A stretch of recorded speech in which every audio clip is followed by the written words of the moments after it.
Bonjour à tous et bienvenue sur Amazing Mac TV. Dans cette vidéo, j'ai le grand plaisir de vous présenter l'Ecovacs Osmo 950. C'est la première fois que je teste un robot connecté. Il est compatible Alexa, Google Home et puis on verra qu'on peut le mettre avec Siri, mais ça sera pour un petit peu plus tard. Alors si tout n'est pas parfait, évidemment, c'est qu'un robot. Franchement, je suis super positif sur le produit et puis en plus, chez les Amazing, c'est moi qui nettoie, donc ça m'arrange bien.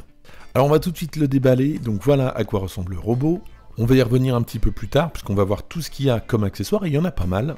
Et on commence tout de suite par la partie lavage. Regardez, ici on a un support qu'on va insérer dans le robot, on a une serpillière qui est scratchée dessus, et dès qu'on va insérer, c'est pas très compliqué, on le verra tout à l'heure, le support dans le robot, il va détecter qu'on est en mode lavage.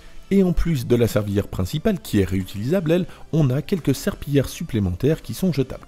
On continue, alors ici on a deux brosses, on en aura deux supplémentaires aussi de rechange, donc en tout ça en fera 4, et ce sont des brosses qui permettent de récupérer au mieux les poussières, notamment dans les coins, là où le robot ne va pas forcément. Ici, la base de recharge avec ces deux connecteurs qui permettent au robot de se recharger. Dans le carton qui se situe juste ici, on va avoir l'alimentation. Et sachez quand même que vaut mieux mettre la base de recharge sur un mur, hein, puisque déjà c'est pas pratique en plein milieu de la pièce. Et surtout, le robot aura tendance peut-être à la dégager un petit peu. Ici, on aura les notices. Ici, un accessoire qui va remplacer la brosse, alors suivant le type de ménage et le type de saleté qu'on a, si on a pas mal de poils d'animaux, je pense que c'est quand même mieux, contrairement à la brosse qui, elle, va peut-être s'en mêler un petit peu, donc pour ceux qui n'ont pas d'animaux, la brosse suffit, et pour les autres, donc utilisez cet accessoire. Ici, on a un filtre, alors qu'on mettra du côté du bac à saleté, et ça va permettre de retenir les pollens, les poussières, et c'est conseillé de le changer tous les 2-3 mois pour une utilisation optimale. On n'a plus qu'à retirer le plastique de la machine, il est en laqué noir, il est vraiment super beau, et puis on voit ce qui dépasse, c'est un radar télescopique, en fait c'est ce qui va servir à cartographier votre maison, votre environnement, et puis c'est ce qui va lui servir à se repérer dans les pièces. On va voir ce qu'il a sous le capot, donc tout simplement on tire ici. Alors tout de suite on va repérer le bac à saleté, alors on va voir comment on l'enlève mais c'est très simple. Ici il y a une petite brosse et puis le bouton Wi-Fi et d'allumage qui se trouve en haut. Pour retirer le bac à saleté tout simplement on tire juste ici, voilà, et on enlève. Et il y a un petit bouton rouge qui permet d'ouvrir le bac pour vider le bac lorsqu'il est plein. Pour remettre le bac tout simplement, voilà, et on rabaisse. On va tout de suite mettre les hélices qui permettent à gauche et à droite de récupérer un maximum de poussière, notamment là où le robot ne passe pas, c'est ce que je vous disais, ça se clipse tout simplement. Et puis au milieu, on voit ce cylindre qui va tourner en même temps pour récupérer un maximum de poussière, c'est vraiment efficace. Et pour le retirer, on n'a plus qu'à décaler vers le milieu les deux petites pièces grises. Concernant la base de rechargement, elle se branche sur sa prise propriétaire au secteur, et puis je vous conseille d'enrouler le fil juste derrière, voilà, ici, puisque ça m'est arrivé plus d'une fois que le robot se prenne dans les fils, et c'est pas pratique après à le démêler. Allez, c'est parti, on va maintenant passer à l'installation sur un iPhone de ce robot. Alors c'est vraiment très simple, on télécharge sur l'App Store l'application Ecovacs et on va sélectionner, ça nous demande tout de suite de sélectionner un robot, et c'est ici le 950.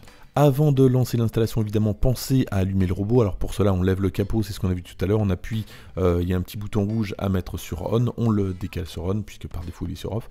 Et puis, ça va nous demander d'appuyer sur le bouton qui se trouve juste à côté, le bouton de jumelage Wi-Fi.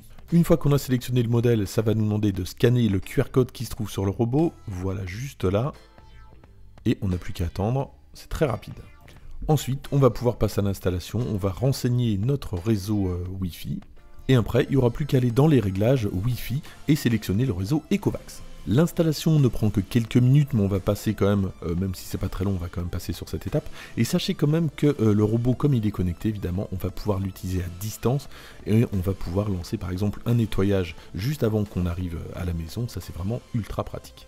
Voilà, le robot est reconnu, on va pouvoir lancer un premier nettoyage. C'est ce qui va permettre au robot de découvrir l'appartement. La cartographie de l'appartement va pouvoir commencer, et ça c'est ce que je vous disais tout à l'heure, donc grâce à son radar télescopique, voilà, ça commence, il découvre l'appartement, et chose aussi plutôt sympa, c'est qu'on va pouvoir suivre le robot à la trace, et une fois que, alors là on le voit également, mais une fois que tout l'appartement sera bien cartographié, on va voir dans quelle pièce il se trouve, ça je trouve ça super pratique. Mon appartement est sur un seul niveau, mais sachez que avec ce robot, on peut l'utiliser sur 3 niveaux différents, donc il va reconnaître jusqu'à 3 niveaux différents. Et puis l'autre chose, si justement vous avez un triplex et avec des escaliers, il ne tombera pas. Regardez, là je l'ai mis sur une table et il va vraiment jusqu'au bord de la table et dès qu'il sent qu'il y a du vide, il ne tombe pas, ça c'est vraiment bien, j'ai jamais eu de problème de ce côté-là. Allez, on accélère un petit peu la cartographie. Alors sachez qu'au niveau des tapis, il n'y a pas de souci, à moins d'avoir des énormes tapis super gros avec des gros poils. Mais là, sur le mien, il n'y a pas de problème particulier. On sent que le moteur accélère un petit peu plus. Et puis au niveau des chaises de table, j'avais un doute, je me disais, tiens, est-ce qu'il faut retirer à chaque fois les chaises, les mettre sur la table pour pas gêner le robot? Eh bien non, si vos chaises sont suffisamment grandes, il va passer entre toutes les chaises, franchement c'est super bien fait. Et puis si vous êtes en mode lavage, évidemment si vous avez un tapis, il va pas laver le tapis, c'est du bon sens, mais en tout cas fallait y penser. Allez, on passe tout de suite à un test grandeur nature, donc j'ai mis sur du carrelage des feuilles et de la terre. Et je suis en mode avec le petit cylindre en caoutchouc là, et je vous dis ça puisque j'ai fait le test après sans le cylindre, et c'est un petit peu moins performant. Donc regardez, là je lui ai défini une zone de nettoyage. Et puis donc là j'ai mis de la terre et des feuillages pour que ça soit un petit peu plus visible. Et sachez quand même que tous les jours le robot passe depuis quelques jours maintenant que je le teste. Et j'ai vraiment aucun problème, j'ai pas de résidus partout. Je suis vraiment bluffé, je trouve que ça marche vraiment très bien. Autre chose qui est plutôt pas mal, c'est que les triples balais là qui récupèrent la poussière n'envoient pas de trucs un peu partout. Alors certes, des fois ça peut arriver, mais globalement ça marche bien. On le laisse terminer. Puisqu'il en reste encore un petit peu. Voilà. C'est pas mal quand même. Et puis sachant que là je suis en mode standard, donc et qu'il existe un mode encore plus puissant, je pense que c'est vraiment assez efficace comme aspiration. On va voir ce qu'il a récupéré, on va voir comment on ouvre le bac justement. Donc voilà, là il est à sa station de charge, le bac est là, et donc normalement je vais devoir récupérer toute ma terre et mes feuillages qui sont là justement. On peut retirer le filtre, voilà, et puis donc pour ouvrir tout simplement j'appuie sur le bouton qui se trouve là, et j'ai accès, voilà, au contenu. On remet le bac, et puis on va aller voir justement pour changer ce petit cylindre en caoutchouc, pour passer en mode aspiration pleine. Donc, je serre comme ceci.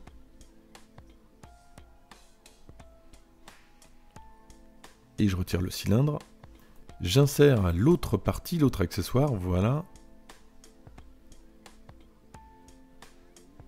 Et j'ai plus qu'à remettre mon robot sur la station de charge. Et on va faire un test. Alors premier truc qui bloque depuis que j'ai changé l'accessoire, regardez, j'ai une petite marche entre le parquet et le carrelage, et cette fois-ci c'est la première fois que le robot ne passe pas alors qu'il passait sans problème avec l'autre accessoire.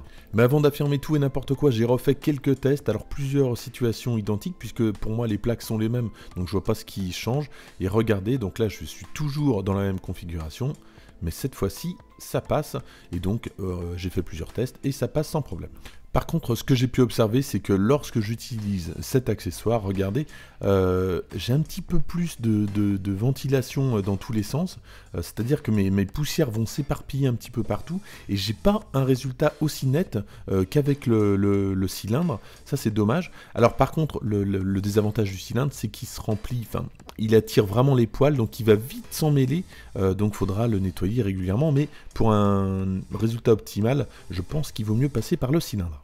On voit maintenant la partie lavage, et alors j'étais un petit peu étonné puisque généralement quand on nettoie une tâche, alors ici ce sont des taches de sauce qui se trouvent sur le sol, lorsqu'on nettoie, il faut frotter, il faut repasser, et vu le concept, vu que c'est une plaque avec une petite lingette et puis un bibet d'eau et d'eau savonneuse, je comprenais pas trop comment ça allait fonctionner. Effectivement, regardez, il passe, mais il n'y a rien qui disparaît, il y a toujours la tâche. Alors, je me suis dit, je vais quand même faire plusieurs essais, et au bout de 2 nettoyages multipliés par 2, en fait 2 nettoyages et 2 passages, donc ça fait 4 passages, eh bien la trace a disparu enfin, mais je pense que pour des grosses traces en relief, ça ne partira pas, c'est pas vraiment fait pour. Dans les paramètres, on peut régler le débit d'eau, alors par défaut il est un petit peu faible, donc moi je l'ai mis au maximum, voilà ce que ça donne, et je vous conseille d'ailleurs de le mettre au maximum, sinon on n'a pas l'impression que ça nettoie grand chose. Côté application, on va faire un petit tour des paramètres. Alors c'est plutôt clair, c'est en français, il n'y a pas de problème. Donc voilà comment ça se présente. On sélectionne le robot. On va tomber sur la carte de l'appartement. Alors toutes les parties blanches, c'est là où il n'a pas pu explorer, donc ça peut être un canapé, un lit, quelque chose comme ça. On a donc différentes possibilités, zone automatique ou personnalisée. Si je clique sur personnaliser, je vais pouvoir notamment lui définir une plage de nettoyage précise, c'est ce que j'ai fait tout à l'heure. Et puis je pourrais lui dire s'il passe une fois ou deux, c'est juste comme ça. Donc voilà, je trace un rectangle et il ne nettoiera simplement que cette zone-là. Alors plus intéressant, si je clique en bas à gauche, je vais avoir accès à toutes mes cartes avec tous mes niveaux, mais j'ai qu'un niveau, je vous l'ai dit. Et regardez, en fait, quand il a cartographié, il a donné des lettres à chaque pièce. Alors pas toutes les pièces malheureusement, mais en tout cas, il y a des lettres. Et ça, on peut changer le nom des pièces, on va lui dire cuisine, chambre, etc. Ça peut se modifier. Encore plus intéressant, on va pouvoir rajouter des zones à ne pas laver, alors qu'on vient faire justement l'inverse. On lui a dit tiens, nettoie simplement cette zone, et puis on va pouvoir lui ajouter des barrières virtuelles. Donc ici, donc j'ai une partie sur la droite, zone à ne pas laver, et puis une autre partie, barrière virtuelle. Ici, je peux zoomer dans la carte pour être un petit peu plus précis. Donc sur la droite, c'est ce que je vous disais, les zones à ne pas laver. Et puis pour rajouter une barrière virtuelle, tout simplement, je clique ici, je sélectionne la barrière, voilà. Et j'ai plus qu'à tirer un trait avec le doigt, voilà, je peux l'ajuster et supprimer la barrière. Je vous en ai parlé, on peut modifier le nom des pièces, alors on clique juste ici, on sélectionne une pièce et puis on va pouvoir lui attribuer un nom. Alors ce qui est dommage, c'est que, et puis on va bientôt y passer, justement quand on interpelle un assistant, Alexa, Siri, n'importe quoi, on ne va pas pouvoir lui dire nettoie cette pièce spécifiquement et c'est dommage. On va passer maintenant rapidement en revue les paramètres disponibles. Donc ici, on a la possibilité d'accéder au mode avancé. Je vous conseille de le mettre puisque ça donne un petit peu plus de fonctions. La puissance d'aspiration par défaut, c'est en standard. Vous pouvez la monter un petit peu plus. Ça va consommer forcément plus, mais ça va être plus efficace. Le débit d'eau, alors là vraiment, je vous conseille de le mettre au maximum. L'aspiration avec augmentation, c'est pratique pour les tapis. Le nettoyage en continu, c'est aussi pratique si votre appartement est très grand, qu'il n'y a plus assez d'autonomie et qu'il a besoin de reprendre au même endroit. Ne pas déranger, on va avoir des plages où le robot ne va pas travailler et à l'inverse, on va pouvoir programmer des plages horaires où le robot va travailler, par exemple quand vous n'êtes pas là, ça c'est vraiment bien. On va avoir des informations sur le journal de nettoyage, également sur l'état des accessoires, au bout d'un moment il faudra les changer, donc il nous explique un petit peu quand. On va pouvoir renommer ici le robot, et puis avoir accès au rapport vocal, on peut le mettre en français, on peut augmenter le son, ça c'est bien aussi. Et puis, les choses dont on a parlé tout à l'heure, on va pouvoir le connecter avec Alexa, avec la skill Ecovacs. En ce qui concerne Google Assistant, ça va être Dibot. Et puis pour Siri, c'est pas donné, mais on va pouvoir le rendre compatible justement avec Google Assistant. Alors il n'y a pas beaucoup d'actions, on va pouvoir lui demander Dibot nettoie l'appartement, Dibot arrête le nettoyage, Dibot rentre à la station de charge. Et ça, on va le dire à Google Assistant et ça va l'enregistrer. Une fois qu'on a fait ça, on va dans l'application raccourci, on va dans Galerie et on va dans Raccourcis provenant de vos apps. Juste ici, on va sélectionner Google Assistant. Ensuite, à droite de Google Assistant, juste là, on a tout et on va voir toutes les dernières phrases qu'on a prononcées à Google Assistant, notamment une qui nettoie la maison, puisque c'est ça qui donne l'ordre à Dibot de nettoyer la maison. On va cliquer sur le plus. Et à partir de là, je vais pouvoir lui donner un nom que Siri va reconnaître et je vais donc pouvoir me servir de mon robot depuis Siri.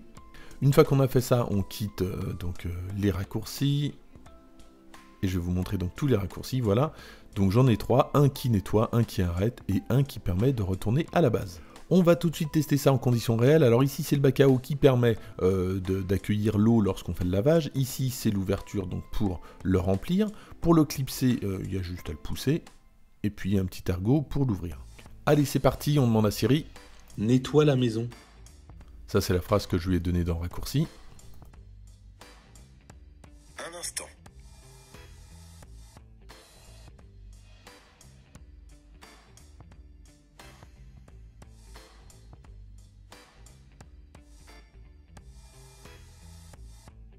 Je commence le nettoyage. Alors des fois c'est un petit peu plus rapide que ça quand même, mais globalement ça fonctionne. En conclusion, c'est un robot haut de gamme qui coûte 500 €. D'ailleurs, je vous mets le lien dans la description pour ceux que ça intéresse. Et si vous l'achetez, je pense que vous ne serez pas déçus. Personnellement, moi j'ai été bluffé. Je ne pensais pas qu'un robot pouvait nettoyer aussi bien. Alors, c'est vrai que ça ne remplace pas un vrai aspirateur, notamment pour aller dans des coins ou alors aller sous un canapé qui serait un petit peu bas. Mais franchement, pour du nettoyage quotidien, c'est très bien. Et puis ça n'empêche pas après de passer aspirateur un petit peu moins souvent. Mais franchement, ça remplit très bien sa fonction. Merci d'avoir suivi cette vidéo, n'hésitez pas à la liker, à la partager, à vous abonner si ce n'est pas déjà fait, et moi je vous dis à très bientôt.